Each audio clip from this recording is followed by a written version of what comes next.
What's going on, guys? Welcome back to another YouTube channel here. It is me, Joker Voorhees, and for the first time ever on this channel, I'm going to be doing something I have been actually wanting to do for quite some time, and that is to do a movie review.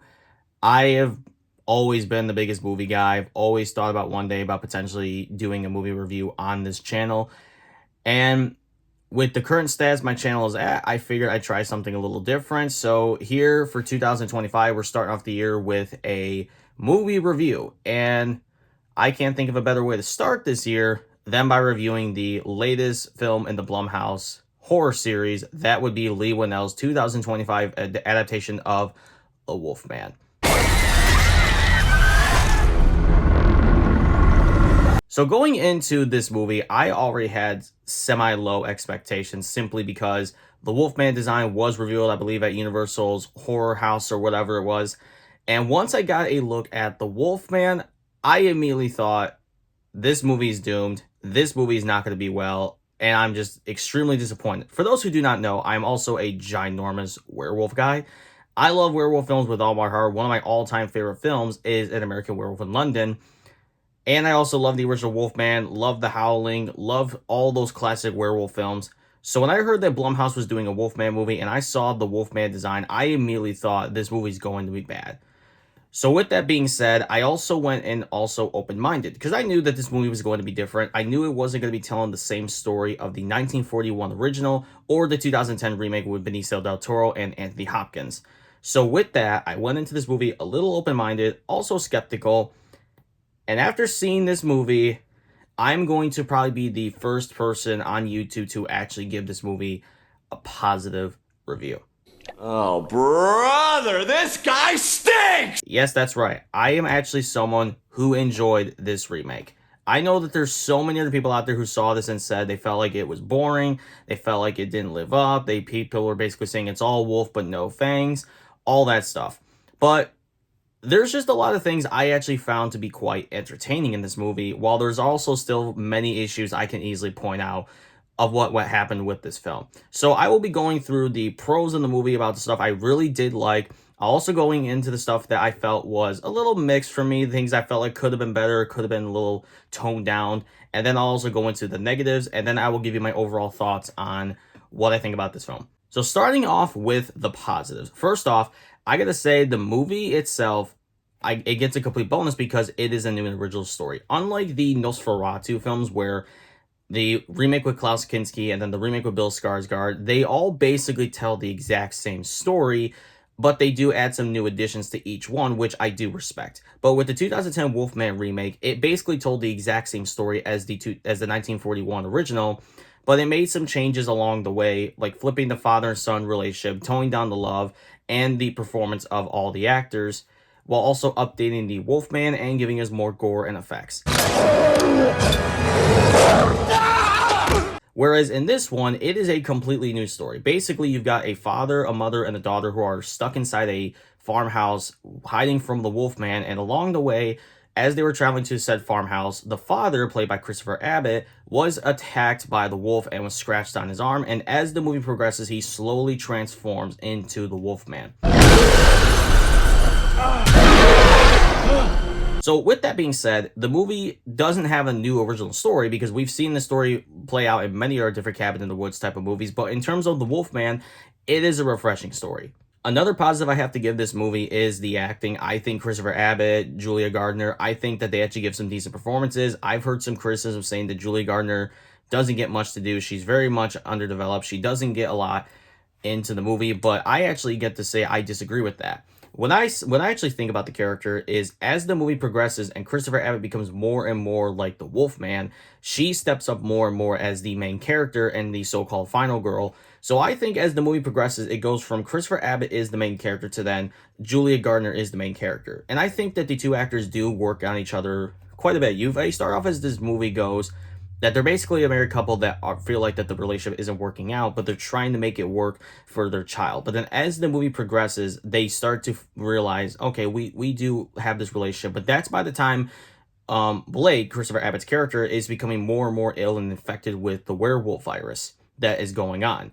So I think the acting is pretty good. I think both actors give a good performance. I think Christopher Abbott, though, does carry this movie on his shoulders as Blake slash the Wolfman. Gives a great performance. Another positive I have to give this movie is the visual effects. There's no question about it, though, that when I heard this movie is going to be all about practical effects, no CGI for the transformations, immediately I was on board for this film because I'm someone who loves the classic werewolf transformations that do all practical and no CG.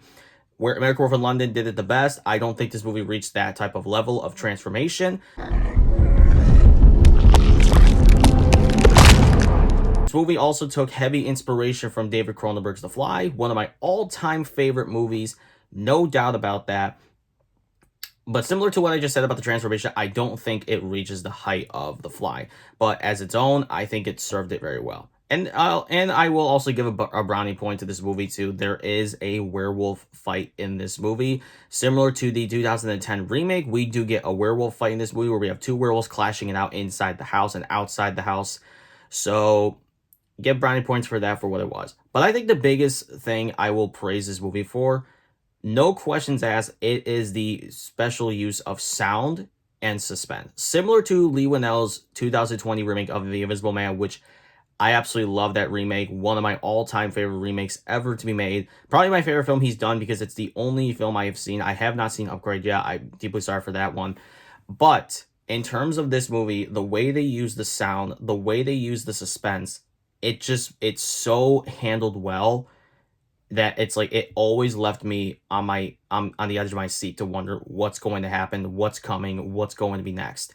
Like there's a great moment in the opening first act where Christopher Abbott's character is a boy and he's living with his father out hunting, and there's a cool moment where like he's looking to hunt this deer, and we see the Wolfman for like a split second in his scope, and when he looks around and like starts to back away, there's just utter silence where like you hear noises in the woods, you hear tree branches breaking, you hear the Wolfman slightly growling, you hear the birds chirping, the wind blowing on the leaves. It's like the way they use sound in this movie is just amazing, and the suspense as well. Another way the sound is used perfectly is when Blake starts to get his hearing enhanced with the werewolf virus, where he believes he hears something upstairs banging around, and when he opens the closet door, it's just a spider crawling on the wall. But when it crawls on the wall, it literally sounds like each time its leg touches the wall, it's punching the wall. Like it's a loud banging noise. And I think it's absolutely incredible the way they use the sound in this movie, and I give full props to it. If I have to give maybe one thing I will say I'm mixed on about this movie, it is still probably the werewolf designs. On the one hand, I am someone who would like it if maybe the werewolf looked a little bit more beast-like. But on the other hand, I do understand that similar to David Cronenberg's The Fly, when you mix a werewolf DNA with a human DNA, the final result is not going to look exactly perfect. So I've always said this with Nosferatu, I'll say it with Wolfman. If you took the Lon Chaney Jr. Wolfman or the Benicio del Toro Wolfman and you put them in this movie with the tone, the style, and the direction it's going in, it wouldn't really work because it just feels too much out of place. Because the way they say is like this werewolf condition in this movie is more of a virus rather than like a curse where you turn into a monstrous beast underneath the full moon. That's why in this movie the werewolves look the way they do. So I'm still personally a little mixed on them, but I will say for what the direction they went in, for what the tone was, I would say I'll give it, it doesn't fully bother me, but every time I rewatch it, I always point out, like, I think they could have done more details there, maybe put a little bit more hair there, or anything like that. Don't you lay a hand on her. Now we're going to get into some of the negatives about the movie, because yes, I do have some negatives I would like to discuss about this movie. First off, I think the film is a little too quick for me. In a lot of ways, also, the other way I can pronounce is I think the movie should have been longer than what it was, because I really think the first act of the movie and the third act of the movie, they just completely cruise on by. Like, I would say aside from the opening sequence where Christopher Abbott is a child and he's hunting with his dad, once we go to present day and we see him with his daughter, like, they rush that scene, because, like, I'm not kidding you, it goes from him and his daughter on the walk in the city to then they're at the apartment, they talk with the mother about,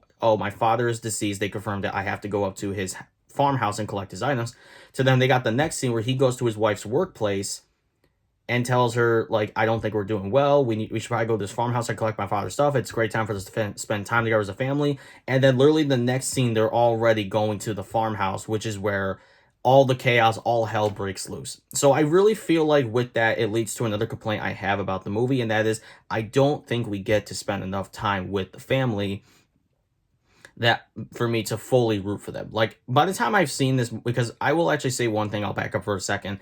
I have seen this movie now 3 times. What?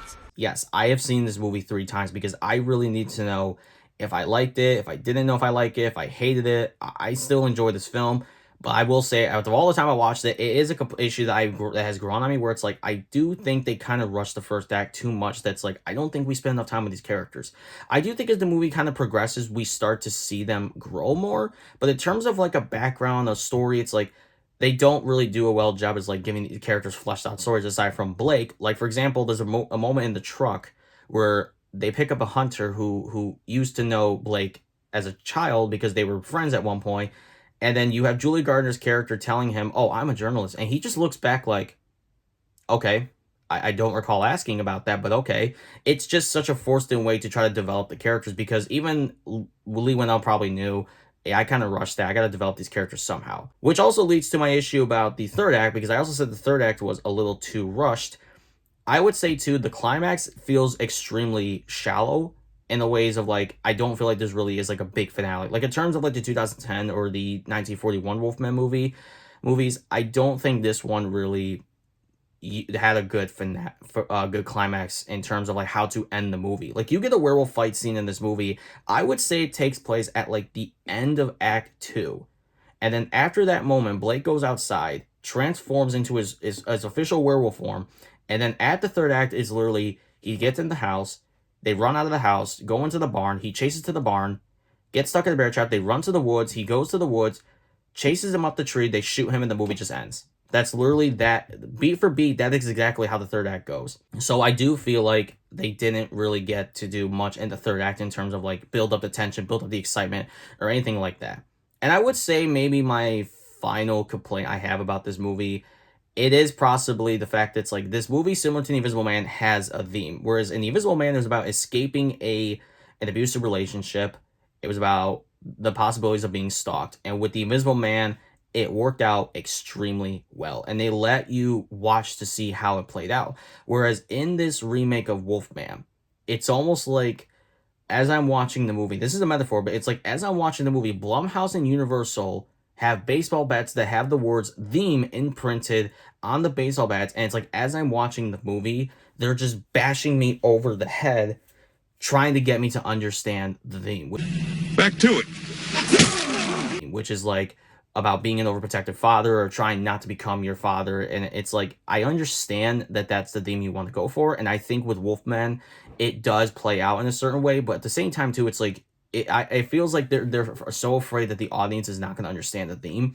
They're just bashing you over the head with it. Back to it. And it's like, it kind of gets to the point where it's like, look, I understand what you're trying to go for.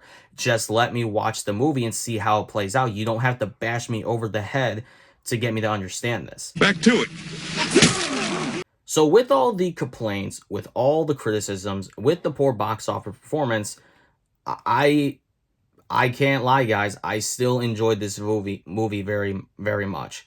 I'm not going to say it's a flawless masterpiece. I would say out of the 3 Wolfman solo movies, aside from the crossovers in the earlier films, I would say this would probably be number 3 for me, because I still prefer the 2010 remake with Benicio del Toro, and I still love the 1941 original with Lon Chaney Jr.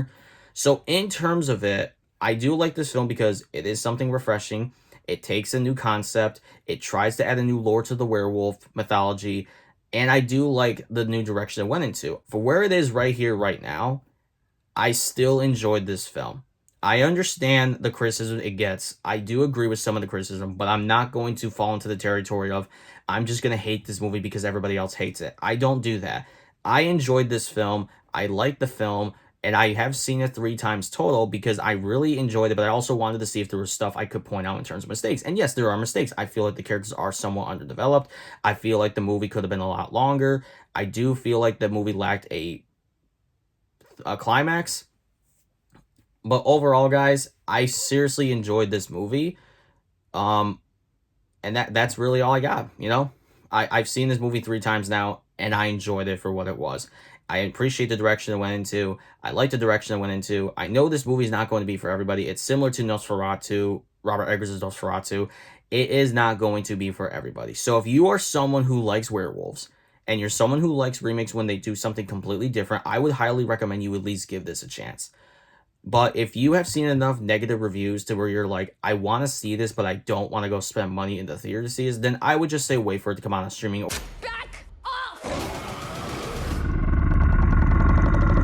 Overall, guys, that is it for today's video. I really hope you enjoyed this review. If you did, be sure to hit the like button and subscribe to the channel if you haven't already. And also leave a comment down below what your thoughts are on the 2025 Wolfman.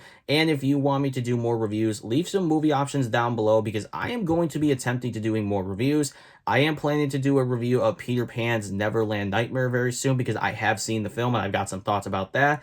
I also am going to be seeing the movie Heart Eyes on February 7th when that comes out, so I'll be doing a review for that. And on Valentine's Day, me and my friends are seeing Captain America 4, The Brave New World. So with that, I hope you guys have a really good day, and I will see you all soon. Peace out.